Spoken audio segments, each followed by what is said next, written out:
Police ম্যারাথনের দৌড়ের মতো তারা হচ্ছে দৌড় দিছে, পুলিশ দৌড়াইছে। গতকাল থেকে দেখতেছি অনলাইনে চেষ্টা করেছে কিনা পুলিশ? হ্যাঁ, তারা যখন দেখছে এখান থেকে চলে গেছে, সর্বপ্রথম যখন ককটেলটা ফুটাইছে সবাই দৌড় দিতেছে ওই কর্নার থেকে, কোটপাড়ার কর্নার থেকে সবাইকে বলতেছি যে ইনকিলাব জিন্দাবাদ জিন্দাবাদ স্লোগান দিয়ে যখন সবাইকে ডাকছি যে সামনে আসেন সামনে আসেন, তখন হচ্ছে যখন মানুষ আসা শুরু করছে তখন হচ্ছে প্রশাসন আসছে। তার এক প্রশাসন কোথায়? এই যখন ধাওয়াটা দেওয়া শুরু করলে আমরা প্রশাসনকে দেখি নাই, তারা কোথায়? তারা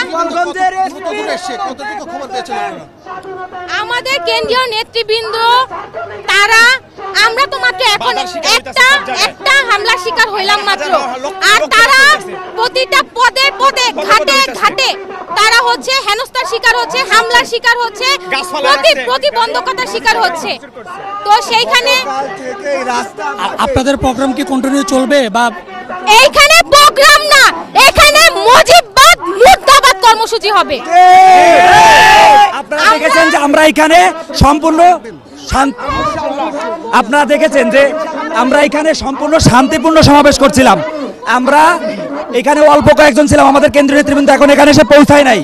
আমাদের শান্তিপূর্ণ সমাবেশে তারা মাত্র সামান্য কয়েকজন, আমাদের থেকে তারা সংখ্যায় কম ছিল, তারা এখানে আক্রমণ করেছে। কিন্তু আমাদের পুলিশ বাহিনী এখানে তারা আশেপাশে কয়েকশো পুলিশ সদস্য, বিবিএন সদস্য এবং অন্যান্য বাহিনীর সদস্য ছিল। সঠিক মাত্রার কার্বন কম্বিনেশন বৃদ্ধি করে পাইপের ডাক্টিলিটি ও হেভি লোড নেয়ার ক্ষমতা। Falcon MS pipe. তারা সবাই আমাদের আগে তারা আমাদেরকে ফেলে রেখে দৌড় দিছে এবং তারা যথাযথ কোনো ব্যবস্থা নেয় নাই। তারা কেন ব্যবস্থা না নিল, এই বিষয়ে আমরা প্রশাসনের কাছে জবাব চাই যে আমরা তো কোনো প্রকার আক্রমণে যাই নাই, আমরা শান্তিপূর্ণভাবে অল্প কিছু লোক বৃষ্টির মধ্যে এখানে কর্মসূচি।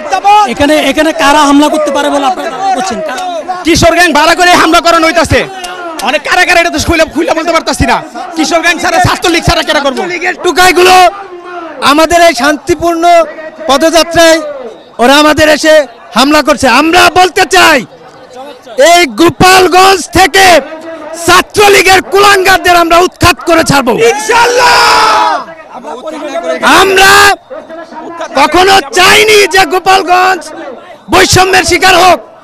আমরা সেই দাবি নিয়ে এই গোপালগঞ্জে এসেছি যে গোপালগঞ্জের মানুষ তারা তাদের অধিকার ফিরে পাক, বৈষম্যের শিকার না হোক। কিন্তু তারা আমাদের সাথে বেইমানি করেছে, সুতরাং এই ছাত্রলীগের কুলাঙ্গারদের আমরা এই গোপালগঞ্জের মাটি থেকে উৎখাত করেই ছাড়বো।